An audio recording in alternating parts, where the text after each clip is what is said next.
오늘은 그 은사와 은사 맡은 자들이 이루고 있는 그리스도의 몸된 교회에 대해서, 그리고 그 몸을 구성하고 있는 지체된 우리들이 교회 안에서 어떤 존재들이 되길 원하는지에 대해서 함께 은혜의 말씀을 나누길 원합니다. 몸에는 다양한 지체들이 있고 우리는 그 몸의 지체가 된 성도들입니다.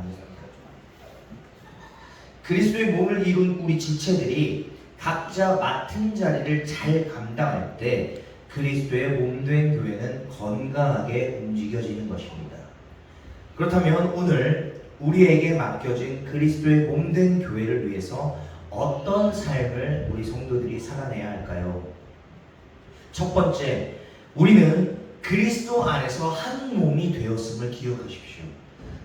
우리는 그리스도 안에서 한 몸으로 부름받은 존재임을 잊지 말고 기억하셔야 할 것 같습니다. 12절 말씀이거든요. 같이 한번 읽어볼게요. 시작.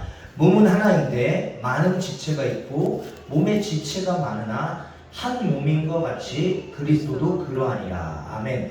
몸은 하나인데 많은 지체가 있고 몸의 지체가 많다라는 거예요. 쉽게 말해서 우리 몸에 붙어 있는 것들, 팔, 다리, 눈, 코, 입 이런 것들을 다 지체라고 일컫고 있거든요. 자, 바울은 우리 몸에 비유하여서 교회에 대해서 다시 한번 설명을 하고 있습니다. 즉, 바울에 의하면은 예수 그리스도의 몸된 교회를 이루고 있는 지체, 팔, 다리가 되는 지체들이 바로 오늘 우리들이라는 것이죠. 교회는, 그리고 교회를 이루고 있는 성도들은 다 저마다 각각 고유한 은사가 있고 각각이 가지고 있는 장단점이 있습니다. 우리가 유대인이나 헬라인이나 종이나 자유인이나 이 세상에서 그리스도의 신분이나 인종은 다양합니다. 당시 고린도 교회의 그리스도인들 가운데에서도 유대인이 있었고 헬라인이 있었고 로마인도 있었고 야만인도 있었습니다. 또한 신분에 있어서는 자유인도 있었지만 노예인자도 많았고요. 직업에 있어서는 군인도 있었고 상인도 있었습니다. 그런데 이토록 다양한 인종과 직종의 사람들이 모여서 이룬 것이 교회인데 그 교회에 이룬 이들이 서로 무엇을 했대요? 13절 다시 한번 읽어볼게요. 시작. 우리가 유대인이나 헬라인이나 종이나 자유인이나 다 한 성령으로 세례를 받아 한 몸이 되었고 또 다 한 성령을 마시게 하셨느니라. 아멘. 자, 유대인, 헬라인, 노예, 종, 자유인 다들 모였는데 직종도 다르고 있는 위치도 다르고 성별도 다르고 인종도 달라요. 그런데 이 사람들이 다 한 성령으로 세례를 받았대요. 세례를. 그리고 세례를 받아서 한 몸이 되었고 또 한 성령을 마시게 했대요. 제가 여기서 한 성령을 마시게 했대라는 것에 근거해서 이 부분을 접하면서 다시 11장에 나왔던 성만찬의 문제를 다시금 짚고 넘어가려고 하는 건가? 그것에 대한 부연 설명인가? 라고 해서 연구를 해봤는데요. 그게 아니더라고요. 신약은요, 성찬식에서 성령을 마신다고 기록하지 않습니다. 우리가 다 주의 잔을 마신다, 주의 피를 나눈다 라고는 하지만 성령을 마신다 라고는 하지 않습니다. 그렇기 때문에 여기서 나오는 한 성령을 마셨다라는 것은 이스라엘이 그 옛날 광야에서 마셨던 신성한 음료, 즉 모세가 바위를 쳐서 물을 내고 하나님이 주는 물을 마셨던 그런 물과도 같은 것이고, 그것이 결국에는 신약으로 들어와 그것이 결국에는 그 선지자 시대에 선지자들이 선포했던 믿는 사람들 위해 생수처럼 쏟아질 성령님의 은혜를 이야기하는 것이고요. 이것이 신약 시대에 와가지고 오순절 성령 강림 사건으로 표면적으로 보여지는 성령님의 세례. 그래서 이 성령님의 세례를 우리가 다 같이 한 성령님의 세례를 마셨다. 그래서 이 성령의 세례를 마셨다는 것은 우리가 다 같은 한 성령님을 받았다라는 고백입니다. 그래서 요한복음 7장 37절부터 39절 표준세 번역으로 이런 말씀이 있습니다. 37절입니다. 명절의 가장 중요한 날인 마지막 날에 예수께서 일어서서 큰 소리로 말씀하셨다. 목마른 사람은 다 내게로 와서 마셔라. 38절. 나를 믿는 사람은 성경에 이른 것과 같이 그의 배에서 생수가 강처럼 흘러나올 것이다. 39절. 이것은 예수를 믿은 사람들이 받기를 성령을 가리켜서 하신 말씀이다. 예수께서 아직 영광을 받지 않으셨으므로 성령이 아직 사람들에게 와 계시지 않았다. 네. 여기서 말하는 와 계시지 않은 성령은 성령 세례를 이야기하는 거예요.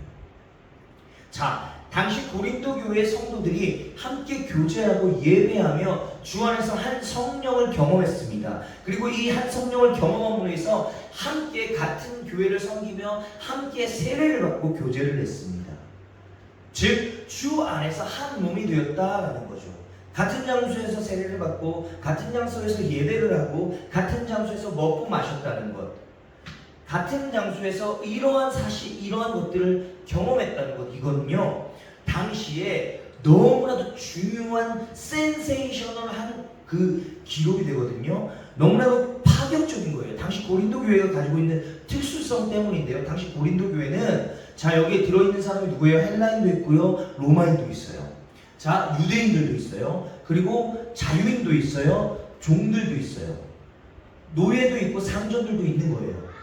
군인들도 있다라는 것은, 자, 로마 군인들도 있다라는 거예요. 로마에 속해져 있는 군인. 자, 지금 유대인들은 나라가 없는 상황입니다. 그 상황 속에서 이곳에서 이 고린도 교회에서 군인들도 유대인들도 로마인도 헬라인도 종들도 주인도 상전도 노예도 다 함께 예배하고 세례를 받았다는 것. 이것은 어찌 보면 우리나라 조선시대와 비슷한 계급사회의 모습 속에서 함께 세례를 받는 거예요.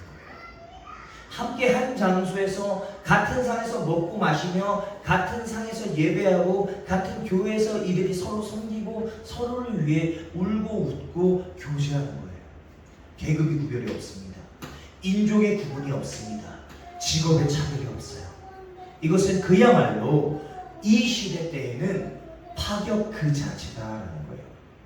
자, 오늘날로 치면 저와 대통령과 국회의원과 수많은 사람들이 한 곳에 모여서 하하호호 웃으면서 교회를 섬기며 교회에서 함께 화장실 청소도 하고요, 교회에서 함께 먹고 마시기도 하고요, 제가 먹는 밥을 나눠 먹기도 하는,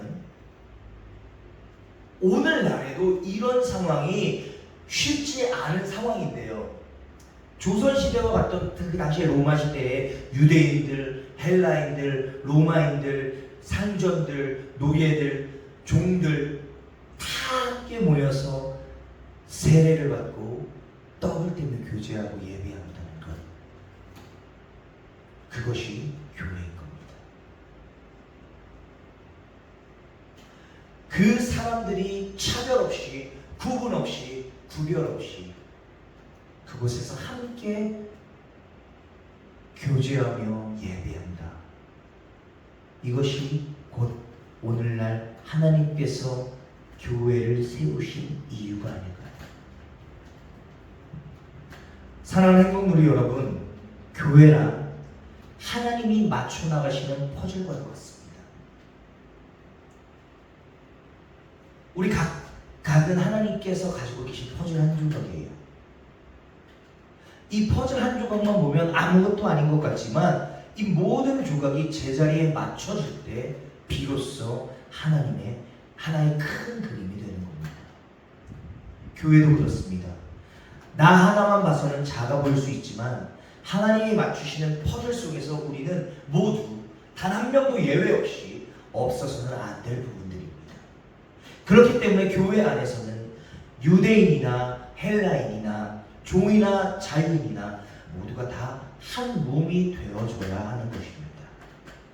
신분적인 차이, 사회적인 차이, 민족적인 차이, 인종적인 차이, 이것들은 단순히 차이일 뿐이지 차별이 되어야 할 것은 아니더라라는 겁니다.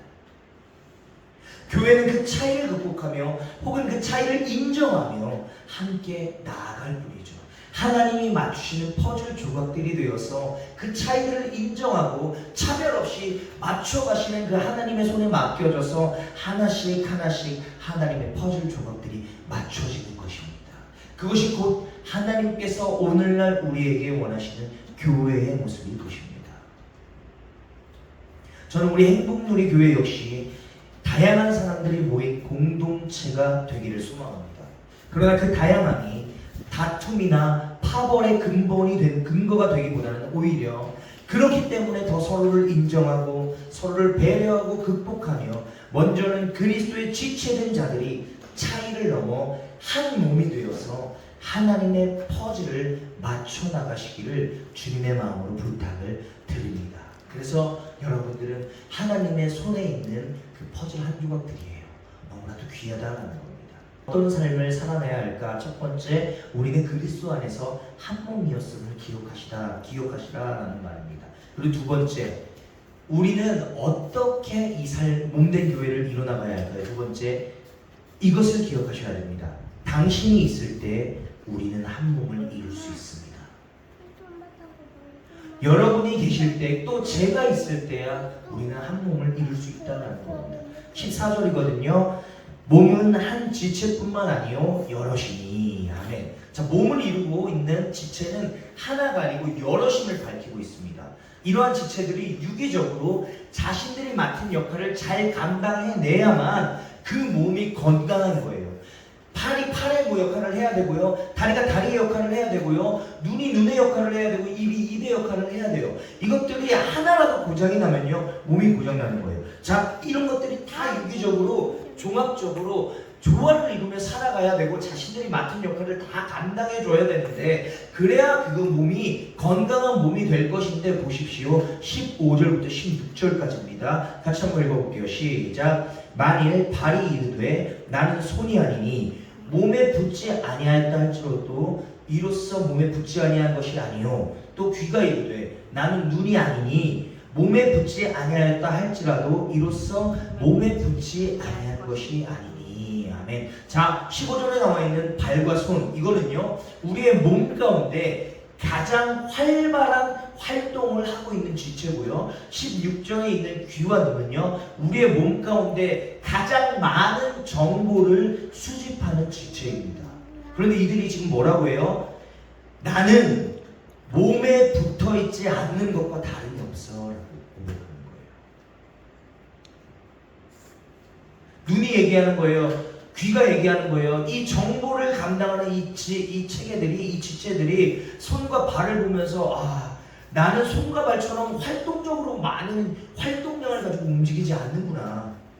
그리고 팔과 다리는 눈과 귀를 보면서 와, 나는 쟤네가 주는 그런 정보를 도저히 습득할 수가 없는 존재들이구나. 그렇기 때문에 나는 이 몸에 필요한 존재가 아닌가 보다라고 생각하고 있다라는 거예요. 이들이 뭐라고 하고 있어요? 만일 발이 이르되 나는 손이 아니니 몸에 붙지 아니하였다 할지라도. 자, 16절도요. 또 귀가 이르되 나는 눈이 아니니 몸에 붙지 아니하였다 할지라도. 이들이 뭐라고 하는 거예요? 내가 상대적으로 봤을 때 정보 체계가 미흡하고 활동 체계가 미흡하니까 서로의 존재를 시기하고 질투하며 또는 부러워하면서 내가 몸에 과연 필요한 존재인가, 쓸데 있는 존재인가 라고 고백하면서 자신들이 그 역할을 쉬기를 시작해요. 그 역할을 감당하지 않으려고 해요. 왜요? 상대적으로 일을 너무 안 하는 것 같거든요. 눈과 귀는 상대적으로 팔과 손을, 팔과 다리를 보면서 내가 너무 일을 안 하나 싶은 생각이 들겠죠. 혹은 눈과 귀는 팔과 다리는 너무 많은 일들을 감당하고 있는 것 아닌가라는 불만이 생길 수도 있을 것 같다라는 생각이 드는 겁니다. 자, 그래서 서로 시기하거나 자신이 해야 할 일들을 미룬다는 거예요. 눈과 귀가 나는 쟤네처럼 활발하지 못해서 나는 몸에 붙어있을 필요가 없는 존재인가 보다 라고 하고, 그러니까 팔과 다리가 나는 눈과 귀처럼 정보를 우리 주인에게 줄 수 없으니까 나는 쓸모없는 존재다 라고 자신이 해야 할 일들을 포기하고 미루기 시작한다면, 혹은 패배감에 사로잡혀서 자신들이 해야 할 일들을 멈추기 시작한다면 우리 몸은 어떻게 되겠습니까? 그때부터 죽어가기 시작합니다.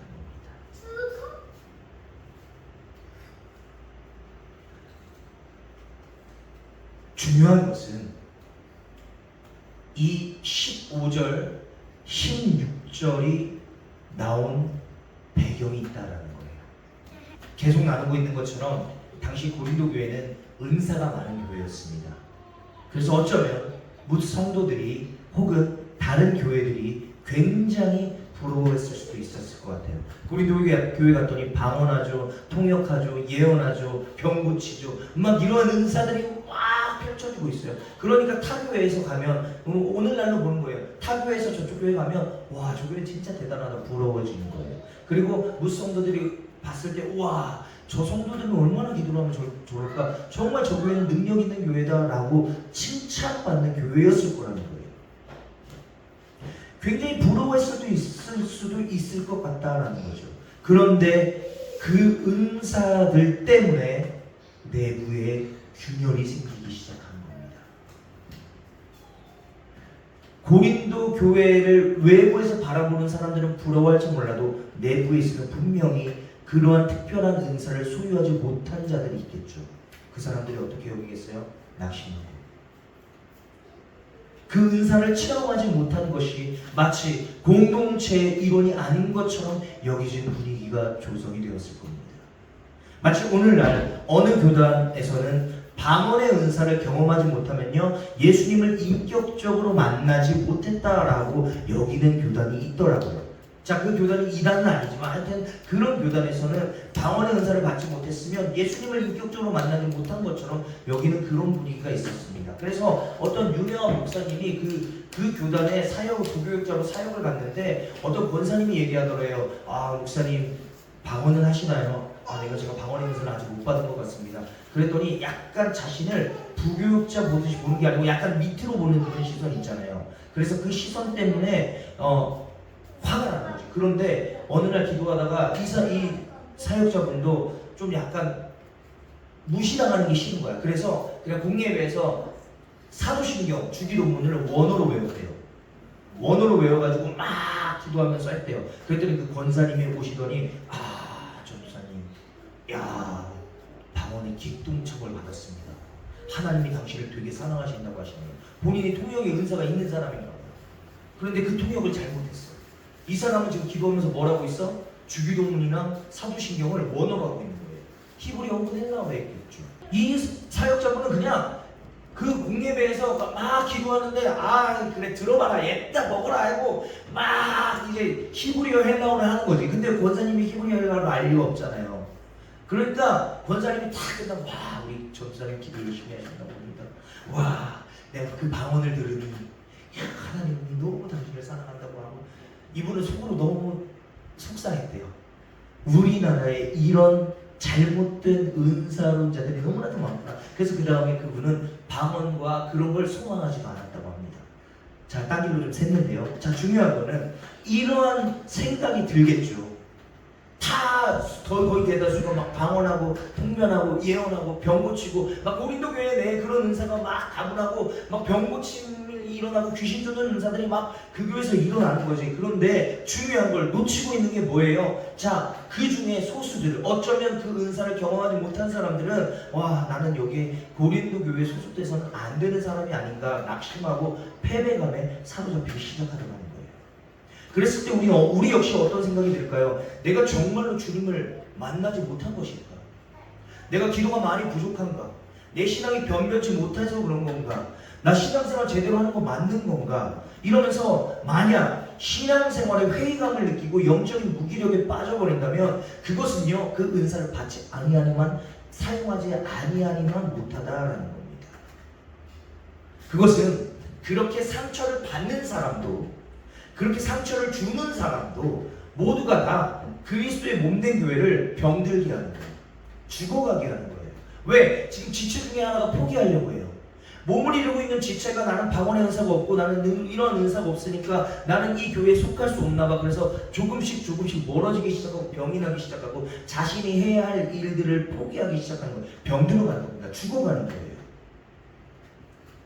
오늘 우리의 믿음 생활도 마찬가지입니다. 만일 어떤 크리스천이요, 어떠한 연유에서든지 나는 이제 더 이상 예수님을 믿지 않겠습니다. 더 이상 이 신앙생활은 무의미합니다. 더 이상 이 교회에 내가 구성원으로서의 그 어떠한 자격이 없는 것 같습니다 라고 말을 한다면 이거 우리 심각한 거예요. 그게 정말로 그렇게 되는 거 아닙니다. 자, 그런 고백을 정말 그 크리스천이 했고, 정말로 그렇게 신에게 옮겨서 신앙생활을 멈추고 교회를 떠난다고 해서 그 사람이 정말로 진정된 크리스천이 아닐 수는 없는 것입니다.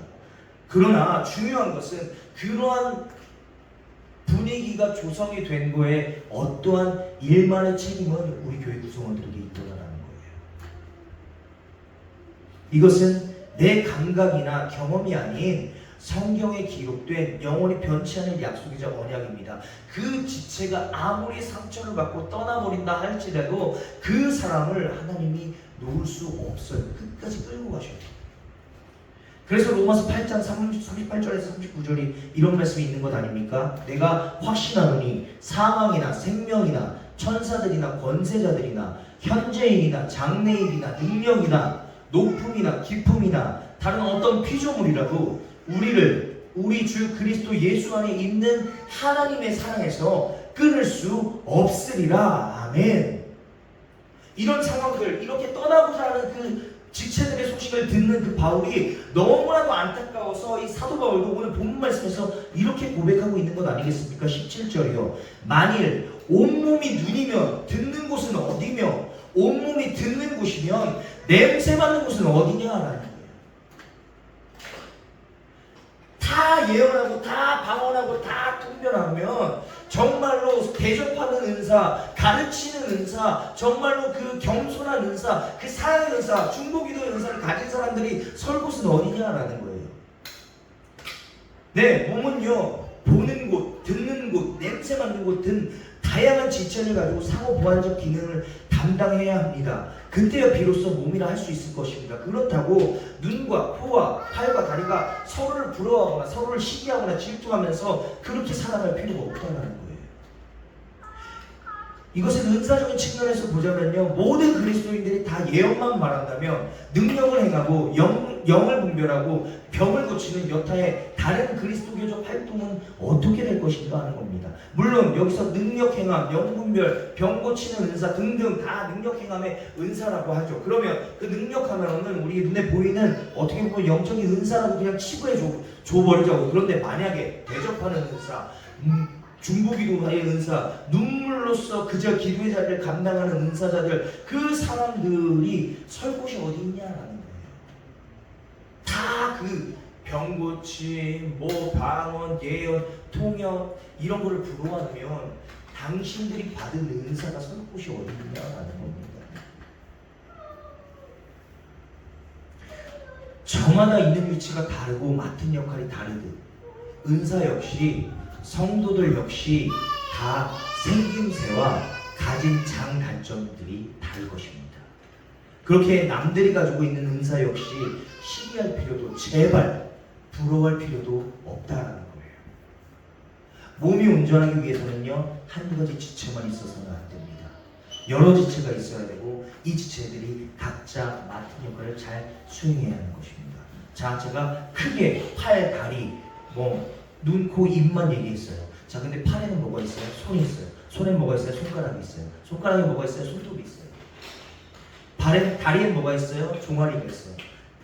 발이 있어요. 발톱이 있어요. 뒤꿈치가 있어요. 눈에는 뭐가 있어요? 눈썹이 있어요. 이런 것을 하나하나 역할들을 수행하면 이 3일 밤을 새도 모자랍니다.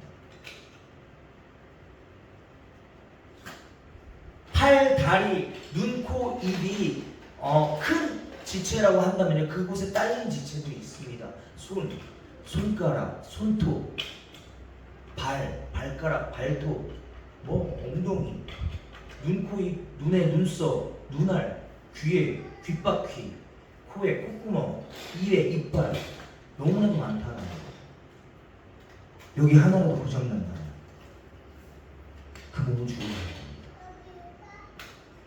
오늘 교회도 마찬가지다. 김소태 목사님께서 이 부분을 지체 사이의 반란, 팔다리가 눈, 귀를 보면서 부러워하거나 시기하고 눈, 귀가 팔다리를 보면서 부러워하거나 시기하고 포기하는 이런 것을 보면서 지체 사이의 반란이라고 칭하면서 언젠가 교회에서 청년들이 만든 드라마의 내용을 소개하면서 이 부분을 잘 설명하고 있더라고요. 들어보세요. 언젠가 청년들이 몸의 지체라는 소재를 소재로 드라마를 만들었는데 그 드라마에서 머리와 손과 발이 서로를 미워해 도와주지 않았습니다. 손은 얼굴을 씻어주지 않았습니다. 그래서 얼굴은 금방 시커멓게 더러워졌습니다. 머리는 발에게 어디로 가야 하는지 가르쳐주지 않았습니다. 그래서 발은 무작정 가다가 자꾸 넘어져 많이 다쳤습니다. 손은 발을 씻어주지 않았습니다. 물론 뒤도 닦아주지 않았습니다. 그래서 발에 더러운 때가 끼었고 몸에서는 냄새가 많이 났습니다. 입은 귀찮다고 음식을 먹지 않았습니다. 손은 자주 얼굴을 때렸습니다. 결국 그 몸은 쓰러지고 말았습니다. 마침내 각 지체는 서로의 도움이 필요하다는 것을 깨달았습니다. 그래서 손은 음식을 집어 입에 넣어주었고 입은 열심히 음식을 먹었습니다. 발은 물이 있는 곳으로 걸어갔고 손은 얼굴과 다리를 씻어주었습니다. 그리하여 다시 멋진 몸이 되었습니다. 말씀을 정리합니다. 여러분, 몸에서 가장 중요하지 않게 여겨질 수 있는 부분이 어쩌면 모세혈관일 수도 있겠습니다. 이 모세혈관은요, 눈에 보이지 않아요. 느껴지는 것도 없어요. 하지만 이 모세혈관이 막히면 심각한 생명의 위기를 초래하게 됩니다. 멋진 연주를 하는 오케스트라에서 가장 큰 소리를 내는 악기는 팀파니입니다. 하지만 이 팀파니만 있다면 연주는 무섭고 거칠기만 하질 것입니다. 피아노, 바이올린, 플룻 등등 모든 악기가 조화를 이룰 때에 아름다운 음악이 됩니다. 마찬가지입니다. 어쩌면 우리가 지금 서 있는 이곳, 사명을 감당하고 있는 이곳, 어쩌면 이곳은 우리가 볼 때는 너무나도 작아 보이고 빛이 나지 않는 자리가 될 수도 있겠습니다. 혹은 반대로 너무나도 크고 빛이 나는 자리가 될 수도 있겠습니다. 그러나 하나님이 보실 때 그 자리에 차별은 없습니다. 다 조화를 이루어야 하는 존재지 어떤 것이 크고 어떤 것이 작고 하는 것이 아닙니다. 다 그 자리에서 그 역할을 감당해줘야만 하나님의 뜻이, 하나님의 뜻하신 계획들이 이루어지는 그 자리에서 맞는 위치에 자리하여 그 사명을 감당해줘야 하나님의 일도 이루어지는 겁니다. 이 세상도 마찬가지고 우리의 몸도 마찬가지입니다. 중요하지 않은 존재는 단 하나도 없고 없어도 되는 자리도 없습니다. 다 조화를 이루며 살아가야 하는 겁니다. 사랑하는 믿음의 동역자 여러분, 기억하십시오. 다른 은사를 시기에서 내게 주어진 은사를 사용하지 않는 것은 지체된 사람으로서 내 사명을 망각하고 기능을 다하지 않는 것과 다름없습니다. 그럴 때 병들어가고 죽어가는 거예요. 눈이 아는 것이 눈이 되려 하지 말고, 듣는 곳이 냄새 맡는 곳이 되려 하지 말아야 하고요, 먹는 곳이 명령 내리는 곳이 되려 하지 말아야 합니다. 자신에게 주어진 은사를 따라 충성할 때 동일한 칭찬과 동일한 은혜, 그리고 하나님께서 내려주신 동일한 기쁨을 온 몸인 교회가 받게 될 것입니다. 이렇게 각각의 지체가 다른 기능을 하며 몸에 유익을 주듯 각각 다른 은사를 가진 성도가 자신의 은사를 통해 하나님의 뜻을 이루는 곳, 그곳이 바로 교회입니다. 그리고 그 교회 공동체를 이루고 있는 지체들이 다 생김새가 다르고 맡은 역할이 다르지만 분명히 조화를 이루며 굴러가야 그 공동체도 건강해지는 것임을 잊지 마십시오. 저는 여기 모여있는 우리 모두가 먼저는 은사 맡은 자로서의 사명을 멈추지 않기를 원합니다. 그리고 그 은사 맡은 자로서 다른 은사 맡은 자를 시기하지도 비방하지도 부러워하지도 않으며 그렇다고 경히 여기거나 낮춰서 생각하지도 않는, 그저 겸손하며 서로 도와주고 섬겨주는, 그래서 각자의 영역에 부족한 부분들을 메꿔나가고 도달할 수 없는 부분은 과감히 포기할 줄 아는 귀한 믿음의 동역자요 공동체가 되시기를 주님의 마음으로 간절히 부탁을 드립니다.